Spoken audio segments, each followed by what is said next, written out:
The center cannot hold.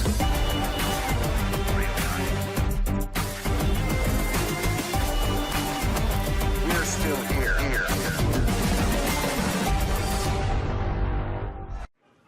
New rule, now that Ireland passed a law making it illegal to have sex with someone who's passed out drunk, the Irish have to ask themselves two questions. One, why wasn't this a law to begin with? And two, where is the next generation going to come from? New rule, someone has to help me decide which was funnier. The part of the inauguration where George Bush was unable to put his rain poncho on, or the part where Dick Cheney leaned forward and said, Jesus, you're still a dumb shit. New rule, if you want your Martin Luther King memorial to appeal to all Americans, don't make it look like he's blocking the fridge.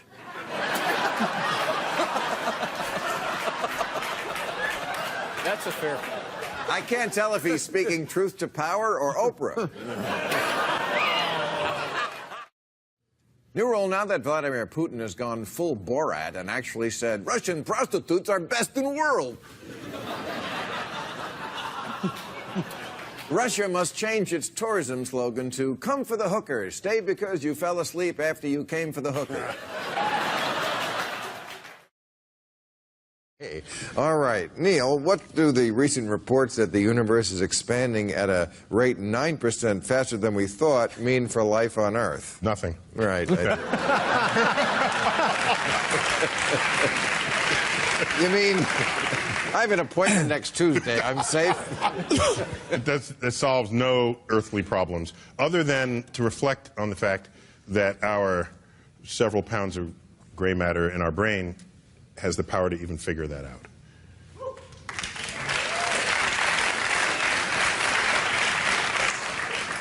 When will it mean something? Like how many billions of years? That's a great question. We don't know, and we didn't know what studying the atom and molecules in the 1920s would have any effect on our future at all, because you can't even see atoms. 50 years later, it is the foundation of the IT revolution. Knowledge and understanding of the atom, it's quantum physics. So never stand in denial of what something that whose value to society we have no clue what it can be might ultimately become half a century later. Right. Deep, man. Deep. I'm just saying. Right. I mean, especially about the human body. We don't know shit about that. Right. Or especially the human mind. I read recently an article that said we don't know how much water is appropriate to drink. Really? We don't know how much fucking water we should drink? Nick, is there still a place for labor unions in America? Oh, well, absolutely. I mean, you know, look, all economics is how human beings decide who gets what and why.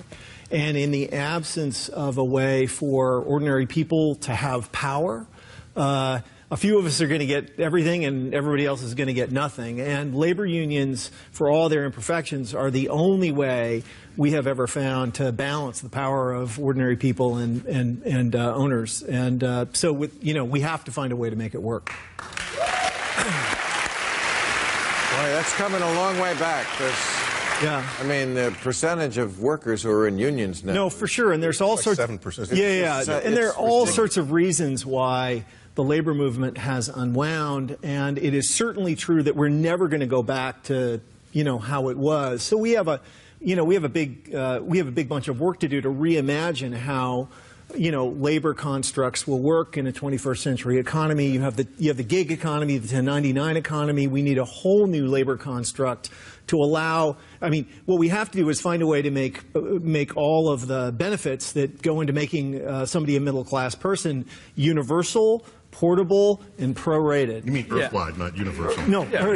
Earth-wide. Earth-wide, yeah. I mean, that's the thing. I mean, government has a role in strengthening the middle class, right? Our country is as strong as our middle class, and they've been getting screwed for decades. But the problem is, if unions, for example, need to also, as they recalibrate, figure out why they fell out of favor in the first place. Yes. You know, what went wrong in the mid-20th century? What went wrong in social democracies in Europe in the 1970s? Because you got to learn from those mistakes. Well, and there were a lot of mistakes made. This may be ignorant, but isn't it just that the jobs that people have are changing? Like people in advertising, people in writing, like a lot of the new social media jobs, like there's no unions for that. Right. And I know a lot of young people being taken advantage, like writing news posts for $50 on some of these websites. But there's a reason why there aren't unions for that, and that has to do with power. And that has to do with the ability to organize, right? I mean, look, fast food workers don't have unions. Yeah. And look, there's no difference between the amount of value a fast food worker creates today and a manufacturing worker did 40 years ago. Yeah. The difference is, the reason fast food workers are poor and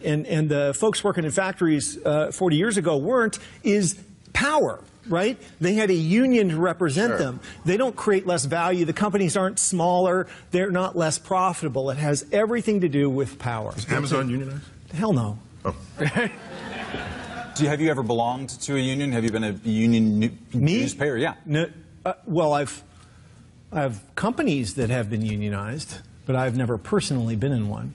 I mean, I think that's part of it. After you busted the a lot of our conversations. No. I mean, I've never A lot busted of our the union conversations myself. about unions are kind of mythical. I mean, a lot of people who advocate for them sure. have never been in one participated. and wouldn't even imagine their own workplace You're not as being SAG unionized. for this show? That's You're right. not SAG? I don't know if I'm SAG. So.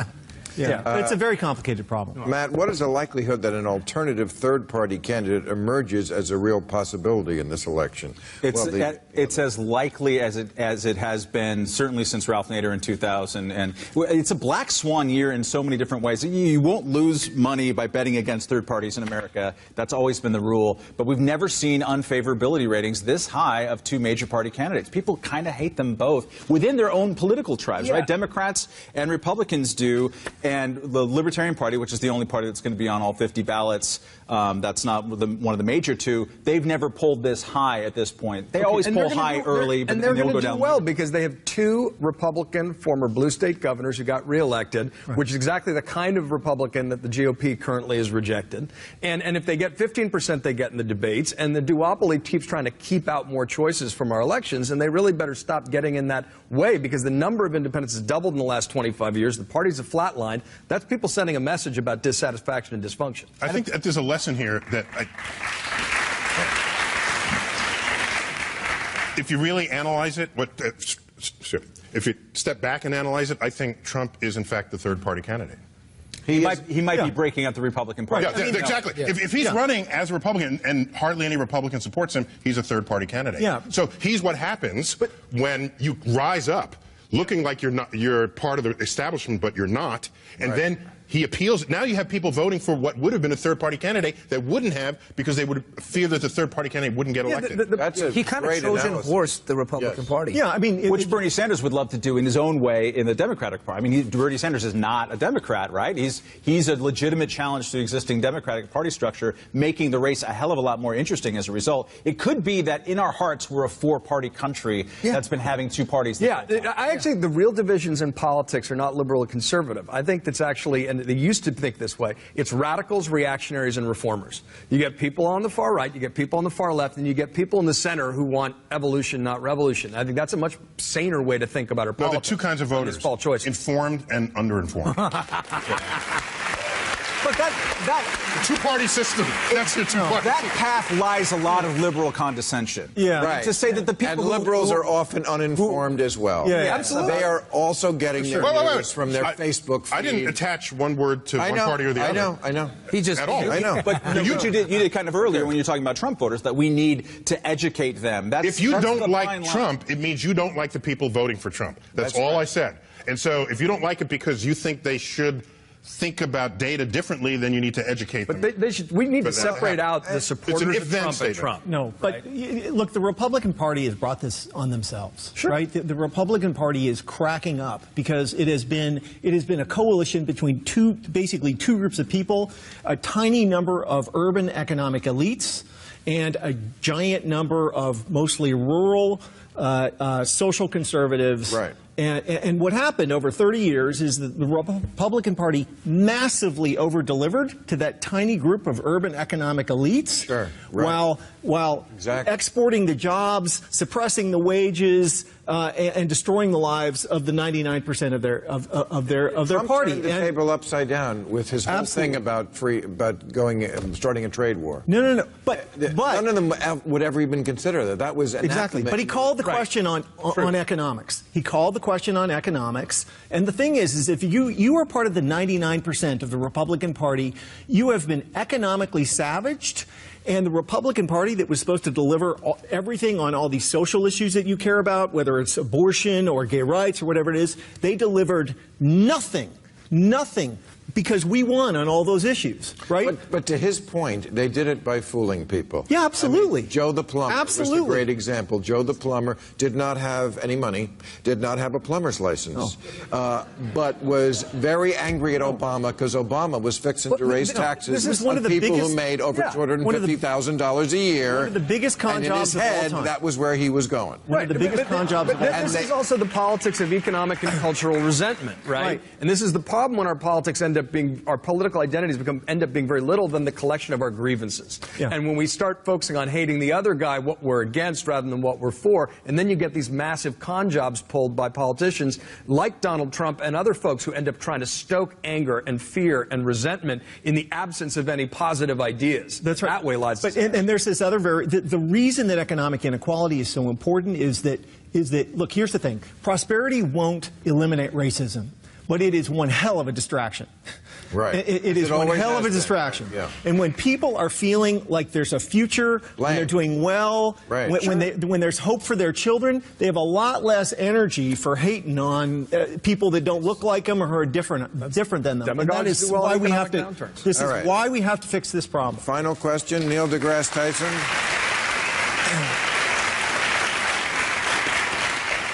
Oh, no, this guy's going to be a politician. What is the greatest natural threat to humanity that we can do absolutely nothing about? An asteroid? A supervolcano? It'd definitely be a supervolcano. Because an asteroid, we have the power and the knowledge and the engineering wisdom to deflect an asteroid. Bruce Willis, that thing? Yeah. Yeah, exactly that way. Yeah. No. That's the go up there. That's the let's blow the sucker out of the sky approach.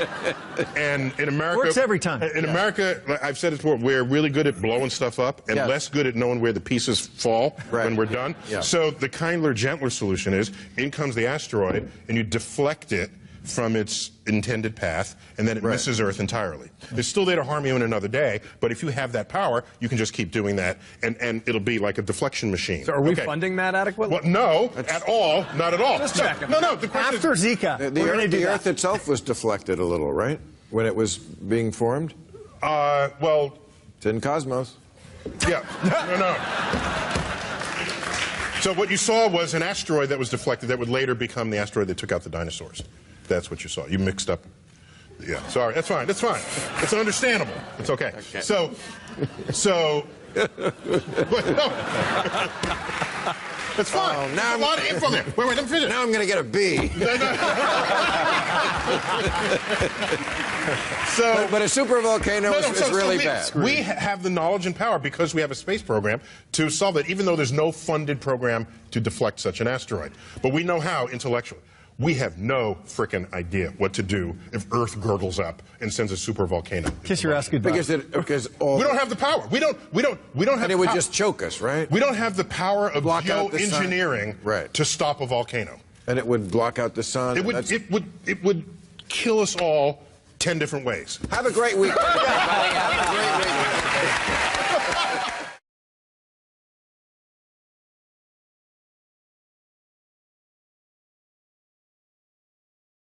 Okay, here we are on YouTube. Tom, how do you keep ticket prices to your shows affordable? By insisting. I mean, that's it. Well, also by being popular, because enough people come out. So even enough people do come out, but I mean, Right. the first 3 shows of this tour that we played so far was a $20 ticket, and we gave all of it away. It's insisting on on a point of view and the way that you want to do your business, which is different from other acts, you know. But it's not cheap to put on a rock show. It's not. It's not. You have to absorb some of that cost, and you make that part of the thing that you're doing. And there's good points and bad points between music and comedy, but all my music friends are so jealous that I just show up. Yeah. As long as the mic works. Yeah.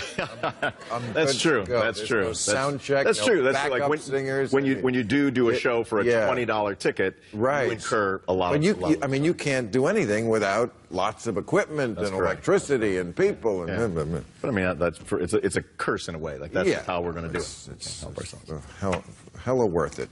Is it smart of Hillary Clinton to engage with Donald Trump on Twitter? Good question. I say yes. That's where the audience is. Same reason why Obama goes on, well, every show but this, as we know. But like lots of dumbass shows, because you got to go where the audience is. They're not watching Meet the Press. How long do you think they were holding that delete your account tweet? Yes. That was felt like that had the feel of something they had to sort of dust off the top shelf. Yeah. And how many days before that did Hillary just learn what that meant? Oh, right? Yeah. Right, Bernie? Right, okay. Yeah. Bernie, would you like to read the next question? For Andrew, do you think Hillary Clinton will be tough? Will be tough enough on Wall Street. This is my new career as a ventriloquist, by the way. It's not that hard. Andrew, do you think Hillary Clinton will be tough enough on Wall Street? Tough enough is it's relative. It's not tough compared to what Bernie would do, and not tough compared to what Elizabeth Warren will do. She's going to be pushed to some degree, but I don't think she's going to be pushed nearly to the degree that I think probably a lot of people even in this room want her to be. Do you think it mattered, those speeches she made to Wall Street that Bernie was always railing about? Release the transcripts of those speeches. I don't think that the speeches mattered in that she said something. I don't either. Then why don't she release them? No, but I will say this. The relationship that she has to corporate America writ large, forget about just Wall Street. Right. When people make comments about the foundation and, what Bill Clinton was doing, what she's doing, and the speeches and the money and all of that's not good. That's not good. And ultimately, that colors everything. It just does. She's a Wall Street candidate. She's a centrist Democrat. They're Wall Street candidates. Yes, that's the gig. I think the thing about those speeches is probably why she didn't release them is because they're probably so anodyne and boring. So they were paying her a lot of money to say nothing. And that's actually is kind of a scam.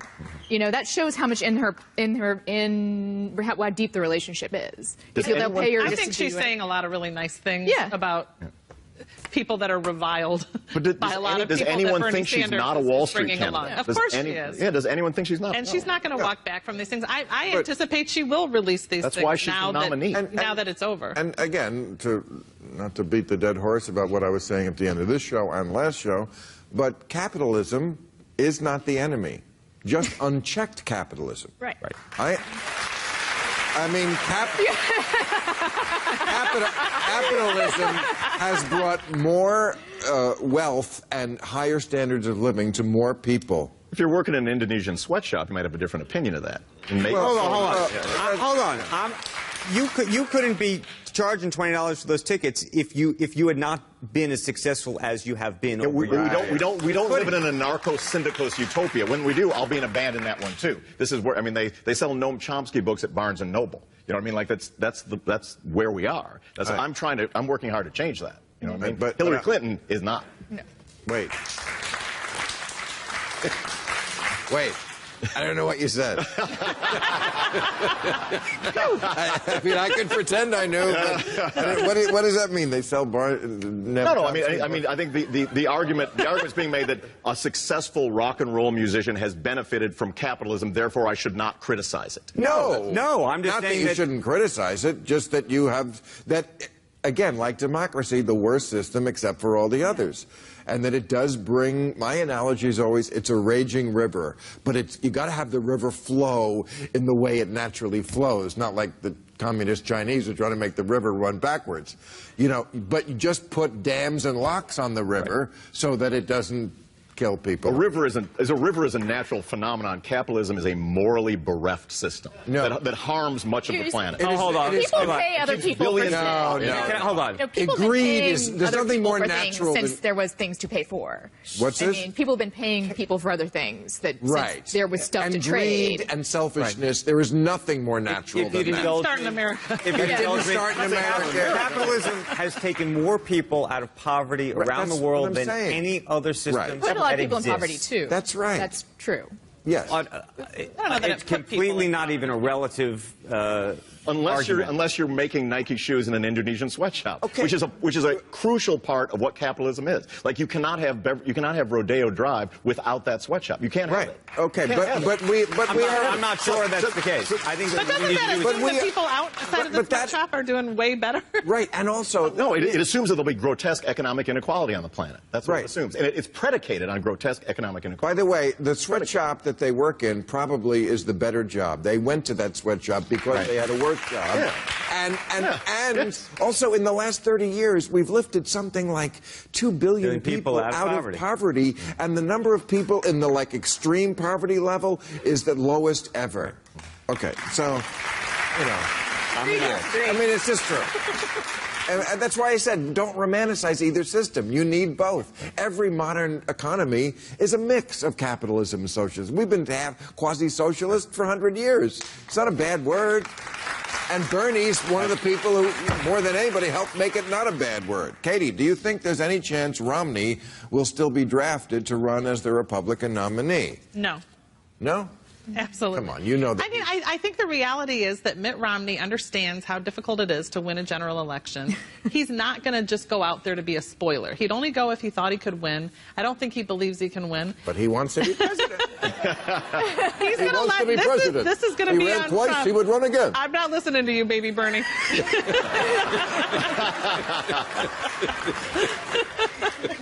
He's going to let Donald Trump own this loss. There's no doubt about it. Okay. All right. Well, thank you very much. You're all very entertaining. And we got to go.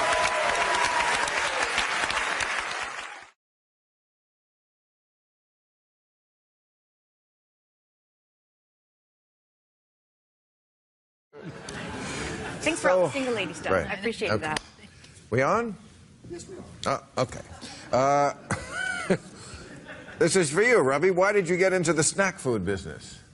Well, basically, my friends Ryan and Todd, we have a company called This Bar Saves Lives. For every bar we sell, we donate a life-saving meal packet to a child in need somewhere around the world.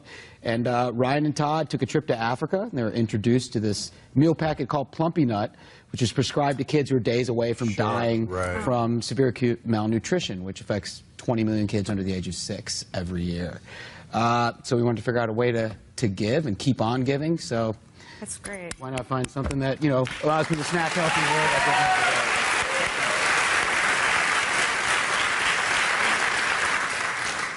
Will Hillary cede to any of Bernie's demands? Should she? No. Yes. They hate each other. They absolutely hate each other. They don't hate each other. I think she already has. She has, and she knows she has to. She knows she has. She's already done it. Yeah. Yeah, but she's going to keep doing it. He's obviously not going anywhere. He's going to keep doing. They're not. The pressure's on. And they're not that much at odds. Anyway, I mean, they're not. They're not. They have so much. They have so much more in common. When they were in the Senate, right? When they were in the Senate, they voted together like 93% of the time. The differences are by degrees, and she's gonna. She knows she has. She can't be the bad guy. She can't afford to be the bad guy here. People are so tribal. He's the wild card. He doesn't. He believes that he's got this revolution going. He's not. I mean, look at. He's just made this very long videotape yesterday saying he's still running. I mean, anyone else? He's also enjoying. Conceding. That was perfectly polite. I mean, everybody else would be out by this point. I mean, but he is just. I'm stating he has nothing. I think the wild card is the Republican voter who is trying to decide if they will, at all costs, vote for anyone that runs for their party. Like, I think they're looking at Trump and for the first time saying, this guy's fucking nuts. I can't support him. I just can't. And people are saying that. And what you're hearing right now is you're hearing a lot of politicians say the worst things about him and then say, yeah, but I'm going to vote here for in him. Hollywood. It is.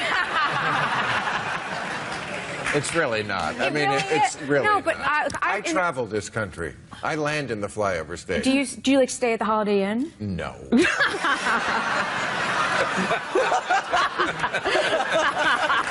Why? Would that help me understand Donald Right, like Trump? interact with normal people. Oh, please, the Holiday Inn. I think I've As if. I can tell you this. I've Trump is a interviewed- Republican candidate. You're going to have some Republicans voting for Hillary. Yeah. well, 100%. Yeah. I mean, you know, and you're going to have a lot of them just not vote at all. I Republicans. think you guys are way ahead on this, too far ahead. I've interviewed Trump many times, recently as last week. I've sat down with him. There's a part of Trump that the public has not seen yet because he's at these big rallies. Oh wow! There's And more. I don't want to. yes. I can't wait. Yes. I mean, I don't want to. Speaking as the only person at this table who's spent an extensive okay, but period that's of a time with him. long revelation. Wait. Because he's been in public life for like 35 years. I'm just saying. So if there's something we haven't seen, In my personal- that is deep, deep, deep down. In both my experience of interviewing him many times, sitting with him, he is thoughtful, he is intelligent, he is focused, he is calm, and you're going to. Then why doesn't he? been a year. Why doesn't he exhibit any of that in public? He doesn't sit down interviews. You I also think wrote a see book called that. Emily Gets a Gun. I mean, I just don't think your point of view on Trump is that valid. But what? Well,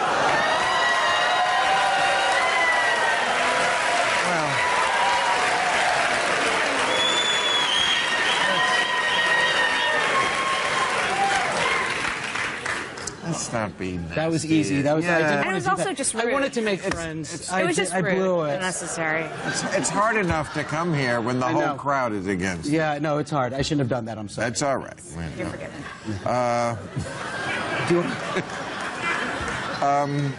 Why is Donald Trump such an enormous douchebag? No, I'm sorry. That's not. What do you make of recent reports that Donald Trump wants to establish a new media company? He has cut off a lot of media I think that's. I've heard from sources inside that's a very likely thing. But you can't think that's a great idea to like cut off. Well, the there's only credentials. one. There's Fox News, and then there's where I work, One American News. There's very few right-leaning, 24/7 news sources. Then you've got CNBC, MSNBC, ABC, NBC, CBS. You've got all the left-wing They're not ones. There is room left-leaning. out there. They're not left-leaning. Are you kidding me? I am not kidding you. Where are they? They're money-leaning. Oh, everybody's money-leaning. They're money-leaning. Everybody's They're not money-leaning. left-leaning. They're left-leaning. They would have to learn something to get left-leaning. I have worked at ABC News and NBC News. I was always the only open conservative there. Everybody's openly liberal. So I'm talking from personal experience. They are left-leaning, but obviously. But they root for the horse race. Everybody wants to make money. I agree with you on that point. Okay. And Donald Trump may make a lot of money one day. Theoretically going to be president? Like, isn't it a conflict of interest Right. for the president to run a media organization? Let's not jump ahead. That's very Berlusconi, right? In 8 years. Okay, but even so, don't you think it's a mistake to cut off somebody like the Washington Post and many others? I mean, it's kind of third worldy. It's kind of banana republic. Barack Obama did the same thing in 2008. Cut off their credentials? He kicked them off the plane. Even worse, the Washington Times, That's the New not York worse. Post, and the yes, it is because No, you it's can't not. have any access whatsoever. Okay, he never did. He kicked once This they is not endorsed this- McCain. He kicked off the plane 3 newspapers who endorsed McCain on the editorial page: the Washington Times, the New York Post, and the Dallas Morning News in 2008. Nobody seems to have a problem with that. It is politics. I mean, once you're in the White House, the White House Correspondents Association takes over, and you can't do these things. But as long as you're running a campaign, you control the planes, you control the private events. It's politics. It's just what it is. I'm not sure about all that, but I value freedom of the press. Obviously, that's what I do for a living. However, politicians are politicians, and they do what they want to win. That's both sides. Okay. All right. Good night.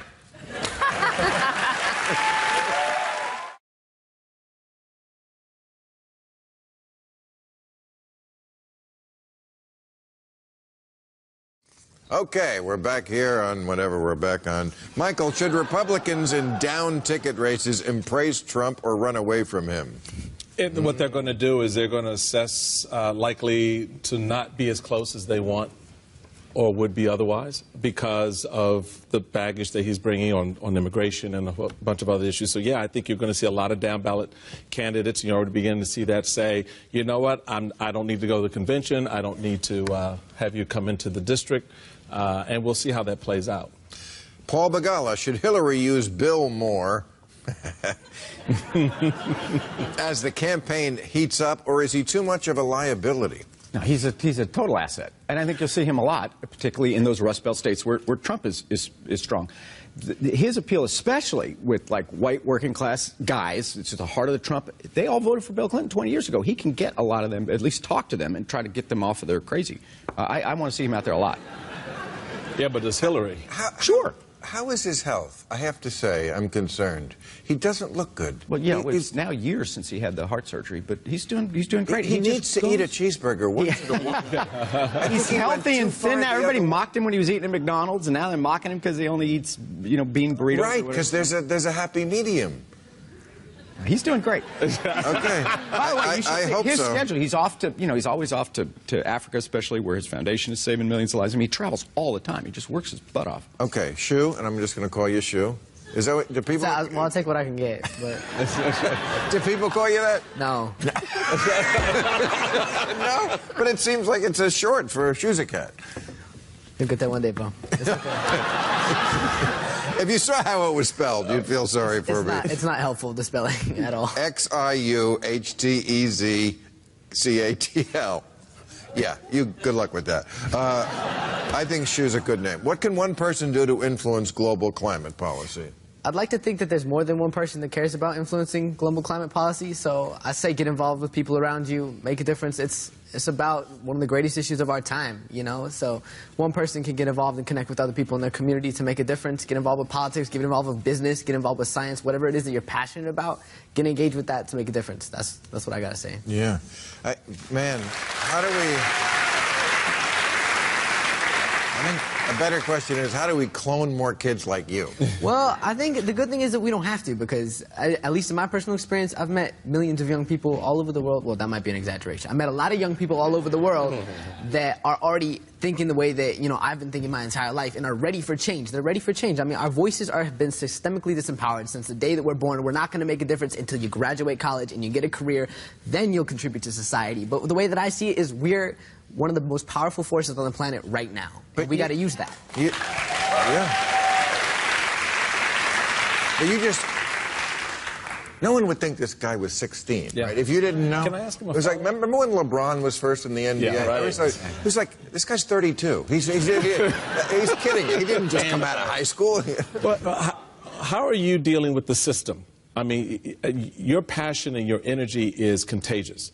How is it being received by the system itself? I mean, whether it's at the local level, the state level, the governments that are going to be making the policy. Exactly. So I mean, working with the system, because obviously if I just stood in the street with a sign and a bullhorn, where am I going to get? That's part of it, but at the same time, that's why I'm in a federal lawsuit holding our federal government accountable for violating our constitutional right to a healthy atmosphere. I'm working with the system on a legal level. I'm working on the system with the political level. I've been a voice for my generation at the United Nations. I'm on Bill Maher. There's all these crazy things that are happening, getting me out in the mainstream, Yeah.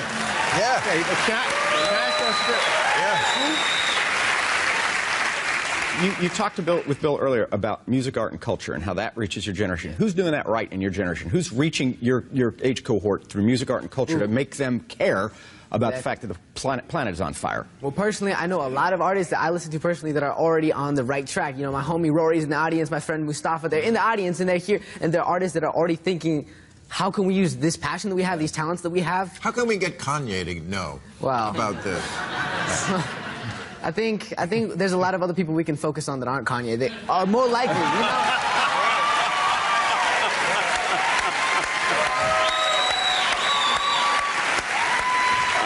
There it is. I love the crowd turning on Kanye. No disrespect. They are hysterical, aren't they? He's right. The shout out to Rory. I had him on my show. He's amazing. Right. Yeah. Oh, hell yeah. He's awesome, man. But Kanye would be a tough one to turn around because he's very into materialism. Yeah. The bling is very important. Well, I mean, how do we make bling sustainable? Big part of rap culture. Yeah, that for you sure. gotta, it's hard to rap about not having. Yeah. Rap about heat, warm weather. Larry, as someone with experience in sitcoms, late night, and sketch TV shows, which format offers the best opportunity for social criticism? Well, late night television for direct social criticism. It's harder to do it in sitcoms. All in the Family, it was... Oh, Blackish, pretty... Blackish we have done it. Yeah. That was the show I was involved with also. Right. And from the beginning, we wanted that show to be a show about a black family, where the Cosby Show, well, it's hard to mention Cosby without going there. Why? What happened? No, the Cosby Show. The Cosby So what do you refer to? No, nothing at all. I didn't think so. But the Cosby Show was a show about a family that happened to be black, where Blackish was like, no, motherfuckers, we're black. Right. You know? and that was the big difference, you know. So it was taking on race without apology, you know, and creating stories that are universal family stories without apology. But it's harder to do that in sitcoms. I think the late night format is the most direct way to do satire, though. Okay. Does Bernie saying he will vote for Hillary, that was news yesterday, have an impact on the Bernie voters who have yet to get behind the presumptive Democratic nominee? And it was a bit of a mixed message Bernie gave. I couldn't quite figure it out. He's staying in the race, but he's voting for not him. He said this morning he said this morning he's still running for president, but he will not be voting for himself for president. So I imagine the Bernie bros are a little baffled. Yeah. I would find that perplexing. At this point, like, I just feel like people are kind of over the Bernie thing a little bit, maybe. We know Clinton's going to be the nominee. It's kind of done. I'm not sure. I mean, there's just so much, the media attention has shifted completely away from his campaign. So instead of feeling the burn, you want you to sense the burn? Yeah, vibe the Imagine the burn. Totally. I'm very optimistic about this. We saw this with Hillary and Barack. And the most important thing is when it looked like Senator Obama was going to win, he pulled back, and he told his team that. Let's stop attacking her. Let's give her the time and space to finish her race. If you watch, that's what Hillary did with Bernie, too. It's a sign of respect. But now they're going to have to come together.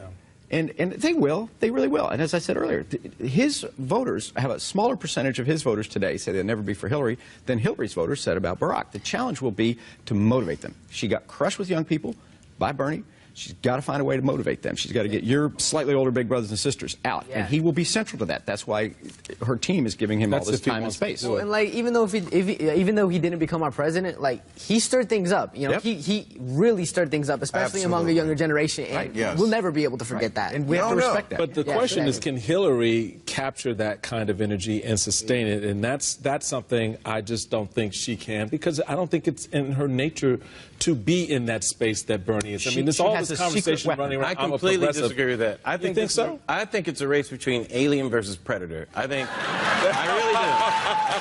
And Hillary, that political machine, the Clintons, is a killing political machine. It is. Anything that's passed. Hillary, he knows better than No, Hillary Clinton should not be underestimated. She's smart. She's competent. She knows exactly what she's doing. She'll be there.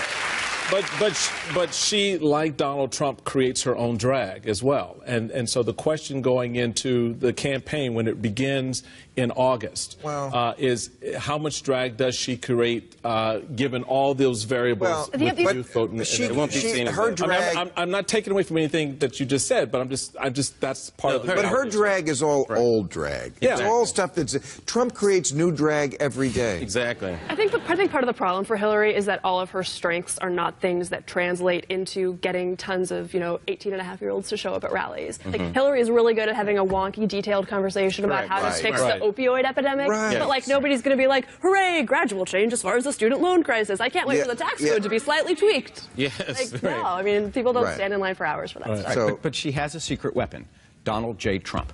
He's going to be the greatest turnout machine the Democrats have ever had. And she also has President Obama, and she also has her husband. She's going to have a running mate soon. But she will be too.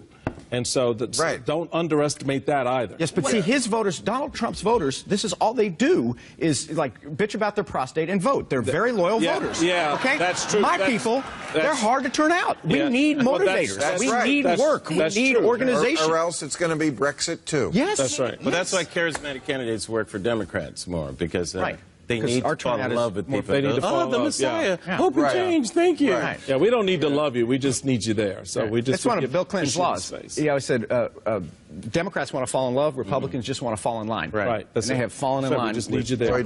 They do. Who do you think or hope would be her Veep pick? If you could like have it's not any ideal person. See, the problem is I think about the election, and it's a governing issue. The vice president has never really mattered. Even Sarah Palin didn't tank McCain. Even Dan Quayle didn't tank George H.W. Bush. even Lloyd Benson couldn't save Mike Dukakis. In my lifetime, I'm 55, I know that makes me ancient, but in my lifetime it's never been outcome determinative.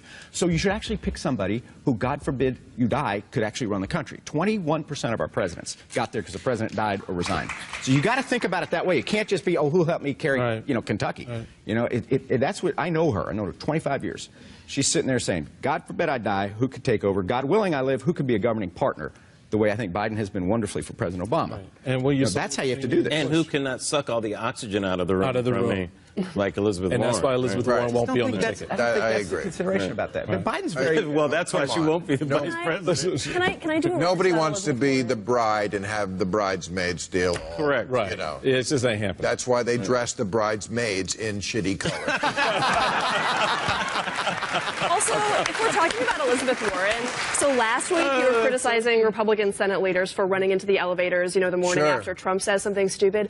Elizabeth Warren does that every day on Capitol Hill. Is that right? Yeah. Like, if you're a reporter and you're sticking out votes and you want to ask her, how are you voting? What's an important issue to you? I mean, it's like she sprints. There's a staffer behind her. She automatically gets a phone call. Like, oh, man, how convenient. You get a phone call when a reporter walks up to you. And, like, I understand that Hill reporters are a little socially awkward and don't always have the best personal hygiene. But we're not terrible.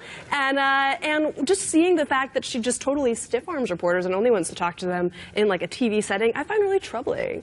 And if I had anything to say about Hillary's Veep pick, I hope she picks somebody who doesn't treat journalists, like they have, like, airborne Veep. Hillary has not had a press conference. No kidding. But I don't, you know what? I can't blame her. Because if she does, it would just be bullshit, stupid questions. Yeah, but all these guys from the bullshit media.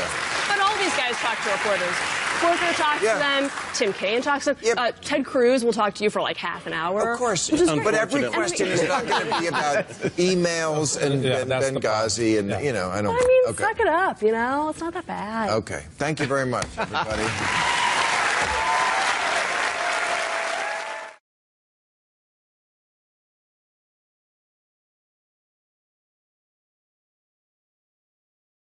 We are on overtime. Barbara Lee, are you satisfied with how the Democratic Party platform came out? I heard Bernie lost on everything. Bernie did not lose on everything. I'm actually a member of the drafting. I'm a member of the drafting committee of the platform, and I would say the negotiations between Senator Clinton, Secretary of State Clinton, and Senator Sanders. Points of views, the negotiations went very well. We got into the platform abolishing the death penalty, decriminalization of marijuana. Yes. Glass-Steagall. What about carbon tax? Bernie was... No, and I supported the amendment for carbon tax, even though I was not a Sanders appointee. What about minimum wage? $15 an hour minimum wage, yes, that's in the platform also. When you look at, health care is a human right. We didn't get Medicare. Are you a delegate? I have not endorsed either. I'm a super delegate, but I have not endorsed. Oh, yeah. I have not endorsed Hillary Clinton. So you are an available super delegate? Sanders, and I'm helping work on the platform, trying to make the platform become what the American people want. And I think the Secretary of State and Senator Sanders are doing quite a fine job in moving the platform to where everyone can embrace it and campaign on it and beat Donald Trump. Your phone is ringing off the hook. It's not. Jim Gaffigan, how do you plan to keep your 5 children entertained when you go on tour with them this summer? Leave them with me. I love kids. Well, now that pot is legal,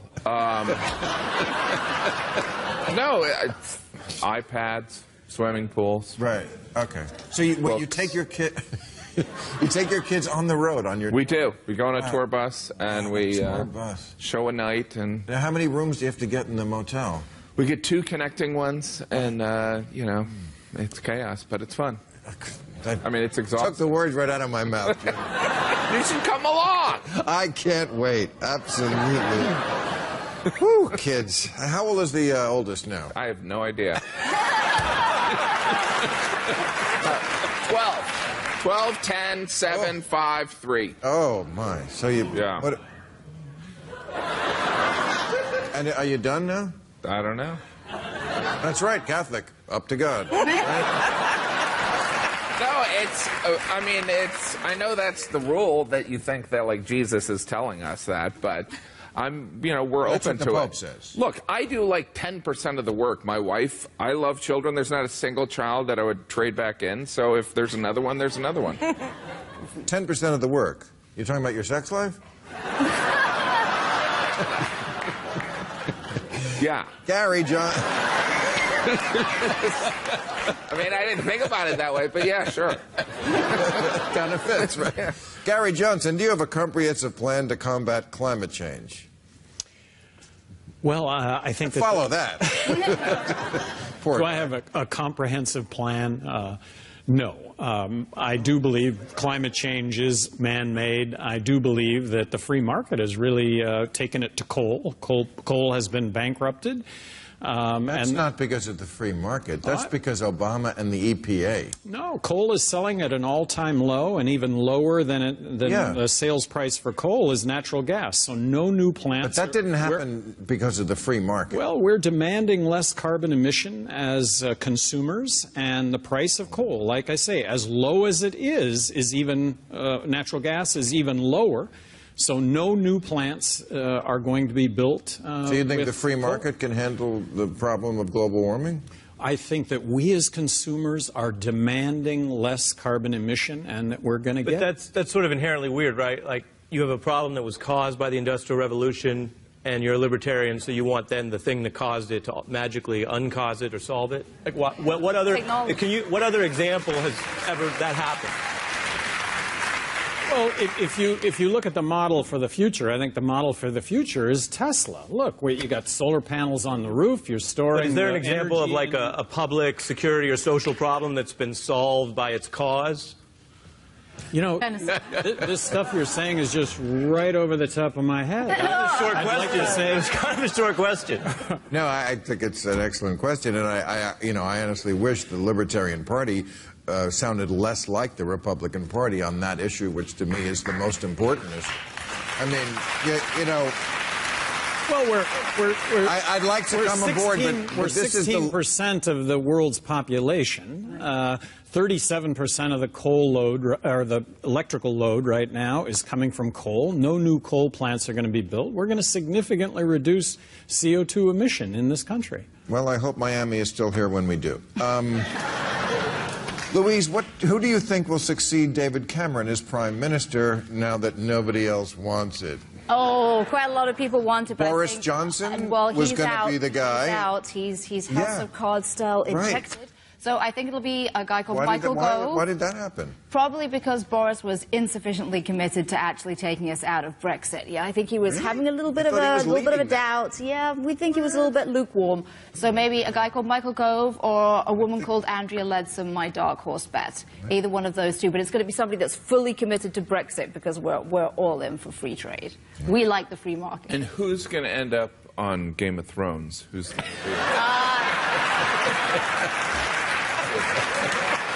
Well,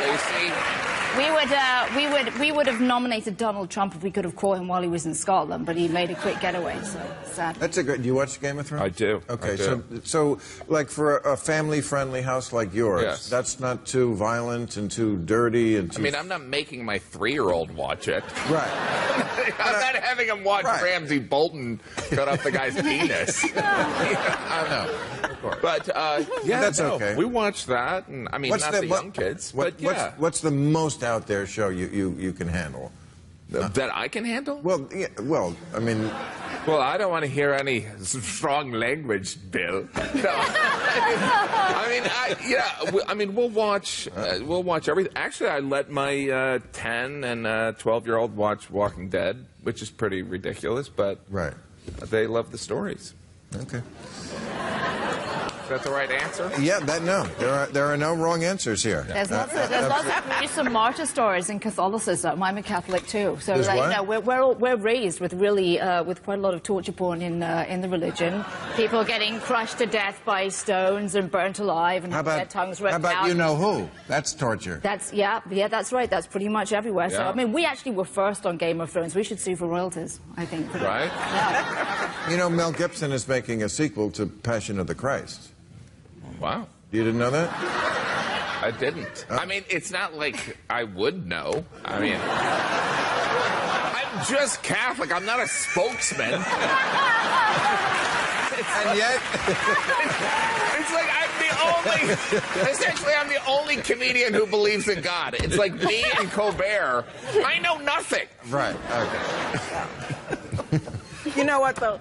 I was raised a Catholic in the Catholic Church. I'm not a Catholic anymore, but it was the social justice message of the Bible and of Jesus Christ and the revolutionary nature of his life that really, you know, encouraged me to be a Catholic, and that was my reason for it. So why'd you quit? Why'd I quit? Because I could not handle the Catholic You didn't like the social justice.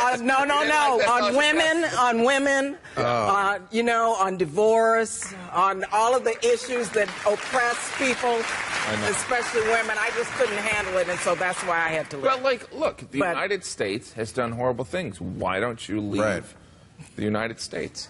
But that's sort of. I'm going to stay here and try to help make it better. I know. I decided I wasn't going to do that with this religion because there are many other religions I could. I know. I'm just messing. But your democracy comparison's weird because the United States does those things and people actively oppose it. In a religion, it's one truth that you're subscribing to. It's different. Not exactly. Ari, I'm not that smart. What are you? I noticed the prosecutor in him comes out during that's overtime. right. Where was this during the show? All right, thank you, everybody.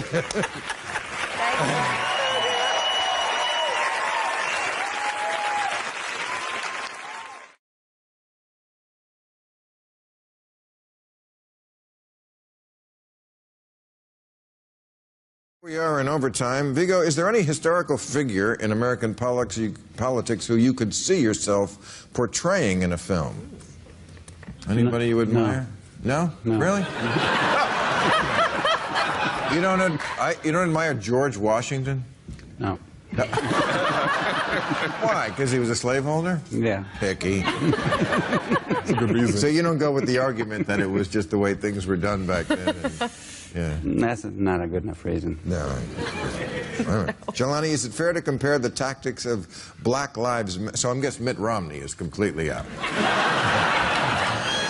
Is it fair to compare the tactics of Black Lives Matter to Occupy Wall Street? Who's doing that? Yeah, I don't know that that's the case. I mean, aside from them both being protest movements on the left, I don't know that you say that there's a whole lot of basis for comparison. And the other thing I think is that Black Lives Matter has a organizational structure that's kind of become increasingly defined as time has gone on, and that didn't really happen so much with Occupy. Okay. Frank, do you think Hillary... No more. No. You killed me already. Frank, you came out very feisty. I died. You did. I know I died. No, you didn't. That was very entertaining television. Was that not entertaining?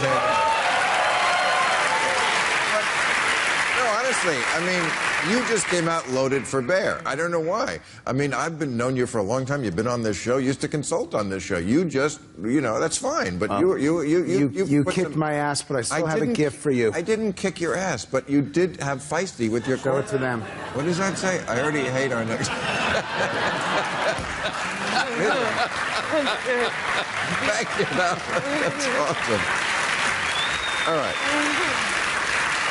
So, Frank, do you think Hillary's campaign slogans, "I'm with her" and "Better Together," are working for her? I mean, you're the master of changing people's minds with words. You go to your evil laboratory and come up with...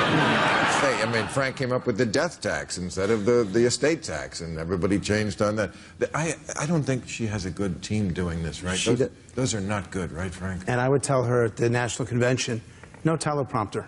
She's been doing this now for 25 years. She can do it. Really? She comes out, no teleprompter, 25, 30 minutes just looking straight at the American people and saying... Just trumps it? Just like starts going off on how great she is? And... She speaks in complete sentences. That's not bad.